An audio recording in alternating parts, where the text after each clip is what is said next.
नमस्कार, मी वनिता रतन बांबोडे, गडचिरोली. परिवर्तन पॅनल तर्फे नगराध्यक्ष पदासाठी नगर परिषद 2025 या निवडणुकीकरिता मी उभी आहे आणि जनतेच्या विकासाकरिता हे ध्येय धोरण आखून या परिवर्तन पॅनल मधून मी उमेदवारी घेतलेली आहे. आपण मला सांगा, नेमकी गडचिरोलीमध्ये कोणकोणत्या समस्या आपल्याला दिसून येतात?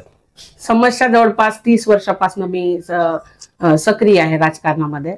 विविध सामाजिक संघटना आहेत आणि सगळ्यांमध्ये काम करत असताना सर्वप्रथम इथे पहिला मुद्दा आहे जो झोपडपट्टी आहे, जे वास्तव्य आहे, जे मी बसलेली आहे या घरापर्यंत एक पट्टा मिळालेला आहे आणि अजूनही एकही रामनगरला असो कॅम्पेरिया संपूर्ण गडचिरोलीला घरकुलचे पट्टे नाही आणि संपूर्ण लक्षात घेता घरकुल त्यांना आवश्यक आहे आणि घरासाठी जे पट्ट्याची प्रथम भूमिका आहे यासाठी वारंवार फॉलोअप घेतले, परंतु ती काही मुद्दा मार्गी लागला नाही. तो मुद्दा आधी मार्गी लावणं, अगोदर मार्गी लावणं हे महत्वाचं आहे.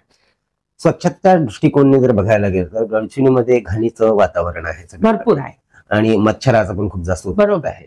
यासाठी काय उपाययोजना असतात? आपण जेव्हा येणारा जो पक्ष होता त्यांनी हे गटार नाली जे आहे, या गटार नालीचं नियोजन केलेलं होतं आणि करोडो रुपये याच्यावर खर्च केलेला आहे, परंतु कुठेही याचं विल्हेवाट न लावता त्या आता कुठे 2-3 दिवसात ते आपल्या संडासला एक मार्गी लावण्याकरिता भोंगे लावले. गड्ड्यामध्ये गड्डा खोदलेला आहे. गड्ड्यामध्ये आपण जेव्हा जातो तेव्हा भरपूर ऍक्सिडेंटचे प्रमाण वाढले आणि इतके रस्त्याला खोदून ठेवलाय आणि रस्ते खोदून ठेवल्यामुळे कुठेच त्यांचं विल्हेवाट न लावता आज संपूर्ण नाल्या उघड्यावर आहेत आणि नाल्या उघड्या असल्यामुळे, नाल्या पॅक नसल्यामुळे घाणीचं साम्राज्य पसरलेलं आहे, मच्छराचं साम्राज्य पसरलेलं आहे आणि याच्यामुळे जनतेला जे आरोग्य धोक्यात आलेलं आहे हा त्याचाच परिपाक आहे. बरं, आपलं काय विजन आहे, नेमकं काय ध्येय धोरण आहे? आपण जर निवडणूक लढणं आणि जर विजयी झालात तर काय नेमकं ध्येय धोरण आपलं असणार आहे? कशा प्रकारे चेंजेस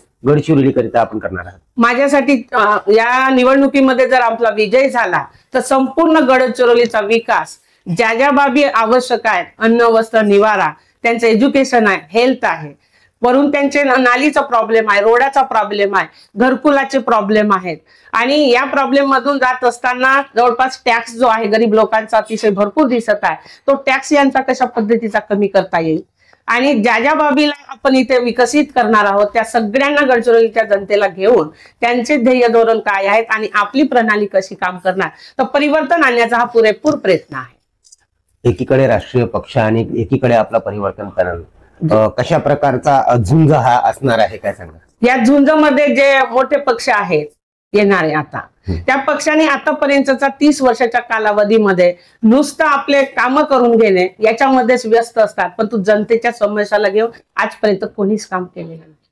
आणि आम्ही ज्या तळागाळामध्ये 30 वर्षापासून काम करतोय, लोकांच्या समस्याला हिरिरीने भाग घेतो. कोणाला राशनिंगचं कार्ड नाही आहे, त्या राशनिंगचं कार्डातून त्यांना कसं उत्पन्नाचा आपण शासकीय प्रवाहात आणून त्यांना आपण मदत करणार आहोत.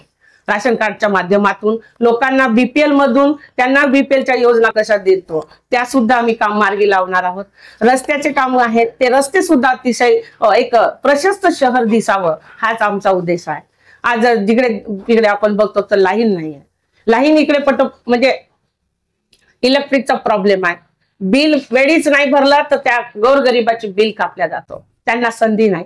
एकीकडे प्रस्थापित जे काही समाज बांधव आहेत जे त्यांच्या लाईनीचा विचार केला जात नाही, त्यांच्या टॅक्सचा विचार केला जात नाही आणि गरीबाकडे गरीब जनतेचा जर टॅक्सचा विचार येतो, 2 दिवसात जर टॅक्स नाही भरला तर त्यांचा कारवाई केला जातो. लाईट बिल जर 2 दिवस नाही भरलं तर त्यांचं लाईट कापल्या जातो, त्यांना कुठली अशी सुविधा देत नाही आणि ते लोक तिथपर्यंत पोहोचू शकत नाही. त्यामुळे आपण हा बोजा जो जनतेचा हा कसा कमी करता येईल याकडे सुद्धा आमचं लक्ष आहे.